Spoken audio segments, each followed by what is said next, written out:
dan beraktivitas ya. Senang sekali kembali Nina bisa hadir menyapa JJMers. Kali ini di program Seller News edisi di awal pekan di hari Senin tanggal 12 Januari 2026 yang tentunya akan menemani aktivitas JJMers di hari ini ya. Dan selama 1 jam ke depan, Nina juga berharap semoga kita semua selalu sehat dan juga tentunya penuh semangat.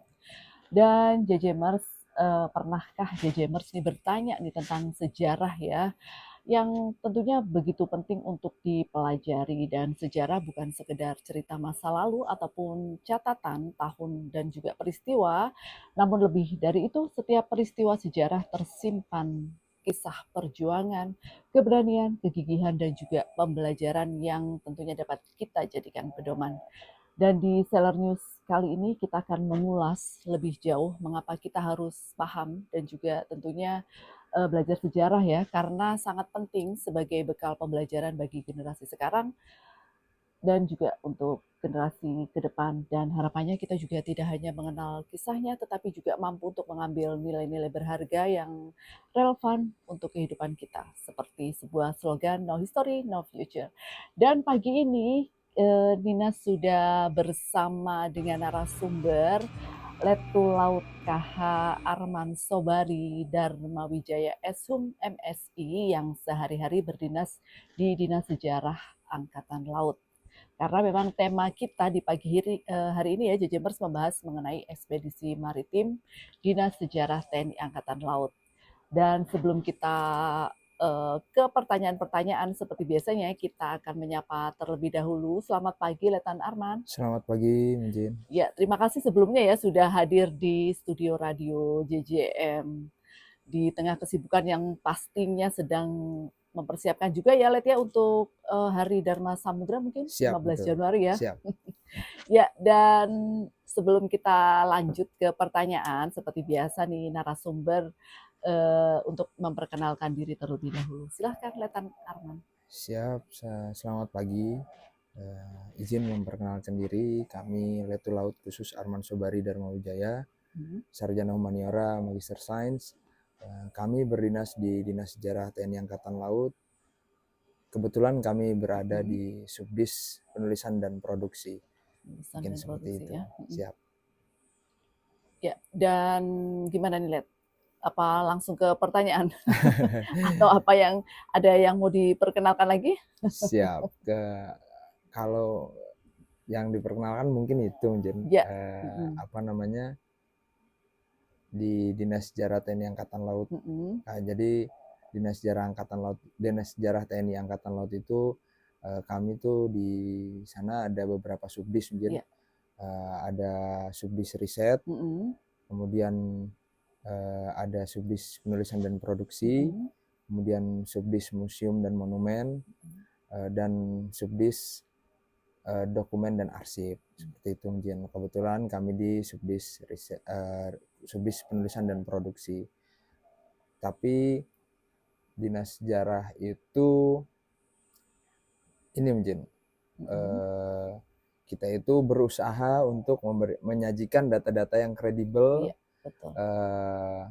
sehingga mampu memberikan saran dan masukan kepada pimpinan, seperti itu, Mjen. Siap.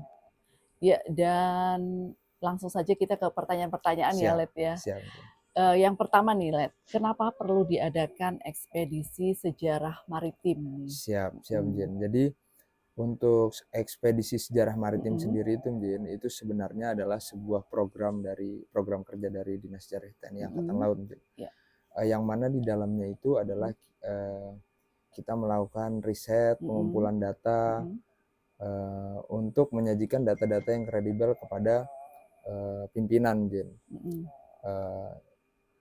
Sebagaimana di dalam ilmu sejarah sendiri itu, Jen, penelitian sejarah itu dalam buku Dr. Kunto Wijoyo, Jen, itu menjelaskan dalam penelitian sejarah yang pertama dilakukan adalah memilih topik, Jen. Memilih topik. Nah, kemudian setelah kita mendapatkan topik yang unik, kemudian yang memang kebutuhan untuk dikajinya tinggi, Jen, kemudian kita melaksanakan heuristik, Jen. Heuristik itu adalah pengumpulan data, Jen. Nah, pengumpulan data sendiri itu kita biasanya melakukan melalui beberapa tahapan. Nah, data-data itu sendiri biasanya kami dapat itu dari data tertulis, kemudian sumber lisan, kemudian sumber visual. Seperti itu mungkin. Nah, setelah mendapatkan data-data tersebut, nah kita salah satunya untuk mendapatkan data itu adalah riset mungkin. Nah, riset. Nah, setelah mendapatkan data-data tersebut, kita akan melaksanakan verifikasi data. Verifikasi data itu kritik sumber. Jadi setelah sumber-sumber yang kita dapatkan, apakah sumber ini memang betul adanya, karena memang sejarah itu seyogyanya disajikan itu mungkin disajikan itu harus objektif dan betul adanya mungkin, bukan katanya mungkin, bukan katanya. Jadi pun kalau misalkan kita dapat sumber lisan mungkin, yang katanya itu pun juga harus jadi data itu tidak bisa dari satu sumber saja mungkin, harus ada data pembandingnya. Nah, sehingga dari data-data sumber tersebut tahap selanjutnya adalah verifikasi data atau kritik sumber. Jadi kita mengkritisi sumber-sumber yang kita dapat, apakah sumber-sumber ini memang bisa kita percaya, sehingga bisa kita nanti rangkai atau di tahap selanjutnya interpretasi sumber. Jadi setelah melakukan kritik sumber, kemudian kita tahapan selanjutnya adalah interpretasi sumber. Jadi kita rangkai-rangkai dari serpihan atau kepingan-kepingan data yang kita dapat itu mungkin apakah logis atau enggak, ataukah yang data ini malah bumbunya terlalu banyak mungkin. Nah, itu yang sulit sebenarnya dari sejarah itu adalah ketika kita mendapat data, apalagi datanya itu data sumber lisan mungkin. Itu bumbunya itu terlalu banyak mungkin. Apalagi dengan semangat heroik gitu mungkin. Mungkin kita kan mengkaji atau meneliti sejarah-sejarah militer apalagi mungkin. Itu kan kalau kita wawancara kepada narasumber itu kan pasti kan yang diceritakan atau dari sumber-sumber itu kan mungkin heroiknya itu banyak mungkin. Sehingga bumbunya itu kadang-kadang kepedesan atau keasinan gitu mungkin. Jadi itu yang harus kita pilih-pilih mungkin. Apalagi dalam interpretasi itu mungkin. Nah, setelah interpretasi kita dapatkan, baru kita bisa masuki tahap historiografi. Nah, historiografi itu adalah penulisan sejarah. Nah, itu pun harus didukung dengan disiplin ilmu lain, sehingga dalam penulisan itu tidak terasa monoton dan ibaratnya kalau bahasa sekarang mungkin nggak sejarah banget gitu. Jadi biar nggak gaul siap, biar tidak mungkin tidak monoton lah untuk dibaca. Tidak membosankan siap, ya, tidak nggak sih? membosankan, siap mungkin seperti itu mungkin. Oke.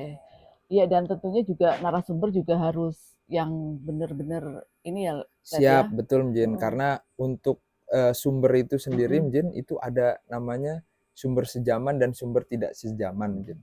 Nah, sumber sejaman itu biasanya pelakunya langsung. Nah, kemudian data-data yang ditulis pada zaman itu mungkin. Nah, kemudian kalau sumber tidak sejaman itu kita pilih sumber itu ketika sumber sejaman itu memang sudah tidak memungkinkan ada mungkin. Nah, misalkan catatan-catatan perjalanan atau kalau tidak itu mungkin catatan perjalanan sudah ditranslate oleh orang lain. Misalkan kita mengkaji kerajaan Sriwijaya mungkin. Nah, itu kan catatan itu adanya saat perjalanan biksu Itsing. Nah, itu kan catatan perjalanan masih bahasa Cina, itu sudah misalnya ditranslate gitu. Tapi interpretasi dari translate itu kan pasti ada bedanya gitu. Nah, itu yang sumber tidak sejaman itu yang memang harus kita kurangi mungkin. Kalau bisa kita ketemu langsung sama pelakunya, nah, sehingga mengurangi si bumbu-bumbu tadi mungkin. Siap. Ya, dan lanjut ke pertanyaan selanjutnya ya, Let ya. Siap. Mengapa sih kita nih sebagai militer ya juga penting untuk memahami sejarah? Siap, mungkin. Jadi kalau menurut kami mungkin, ini menurut pribadi kami mungkin. Jadi setelah kami masuk di sejarah hal, kami coba berpikir bahwasannya memang ternyata sejarah militer itu mungkin. sejarah militer itu harusnya itu adalah menjadi sejarah yang paling jujur, Hmm. seharusnya. Karena dalam penulisannya sejarah militer itu sendiri, mungkin mau menang atau mau kalah kita, itu semuanya bermanfaat mungkin dalam sejarah militer.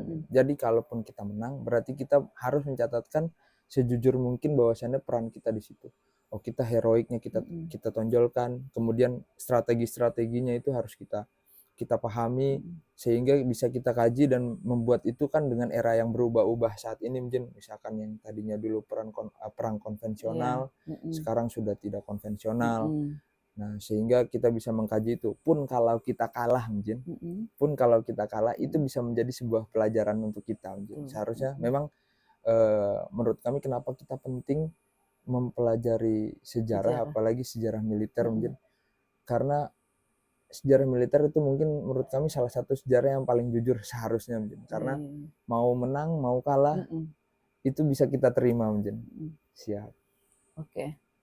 Dan pertanyaan selanjutnya nih, Siap. ekspedisi maritim apa saja ini yang telah dilaksanakan oleh Disjara HAL? Siap.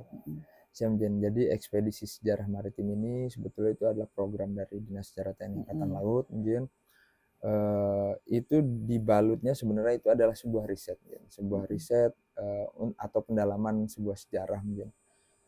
Jadi untuk yang tahun 2025 kemarin itu, mungkin Dinas Sejarah TNI Angkatan Laut itu melaksanakan 3 ekspedisi sejarah maritim, mungkin.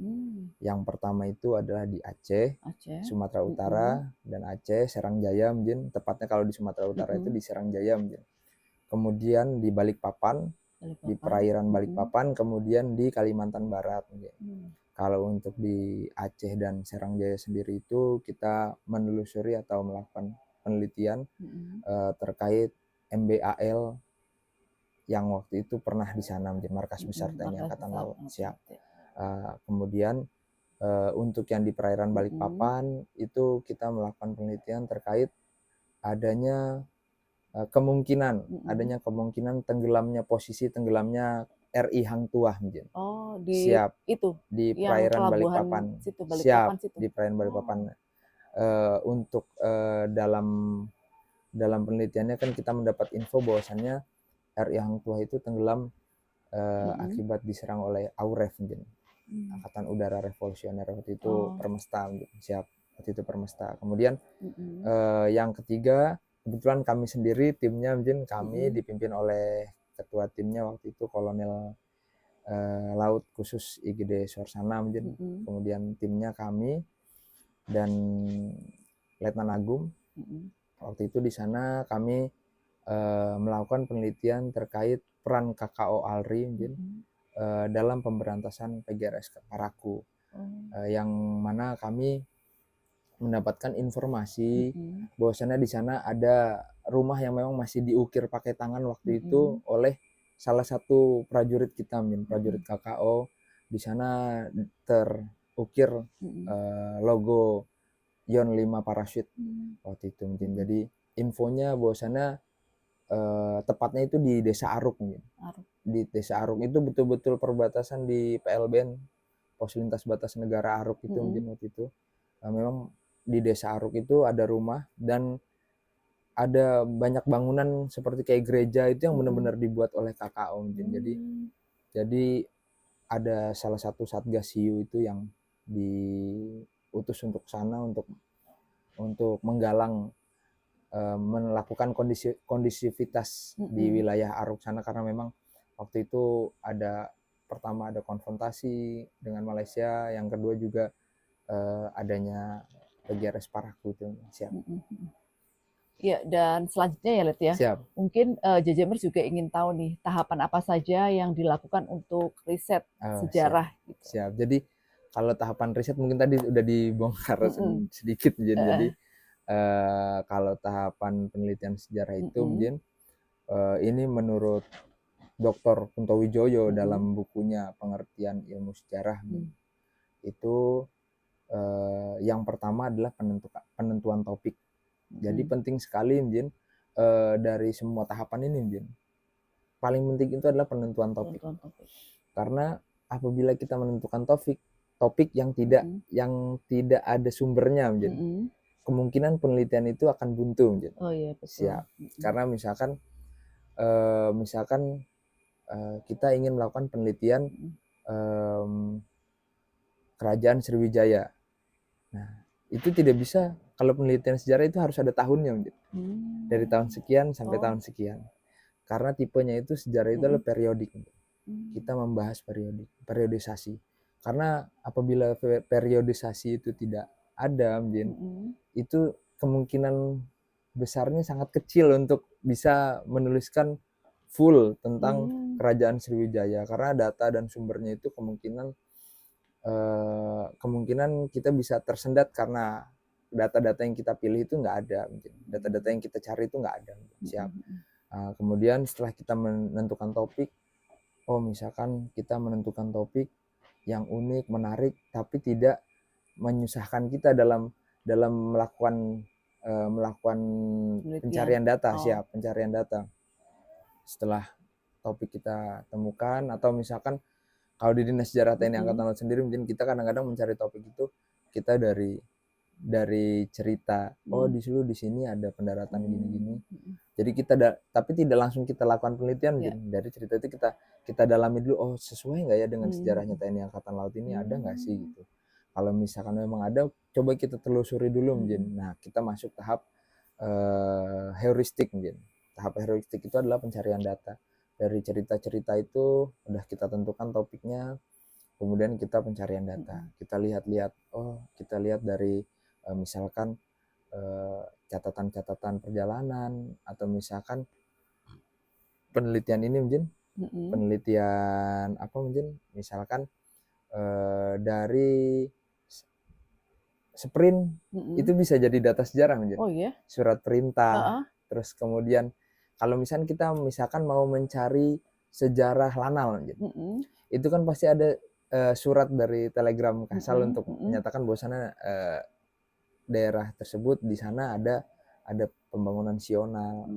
Nah, itu ada Lanal. Kemudian data-data itu bisa kita jadikan acuan itu mungkin. Nanti misalkan kita kemarin juga sempat waktu itu dari Subdisdoksip itu ke Setumal mungkin.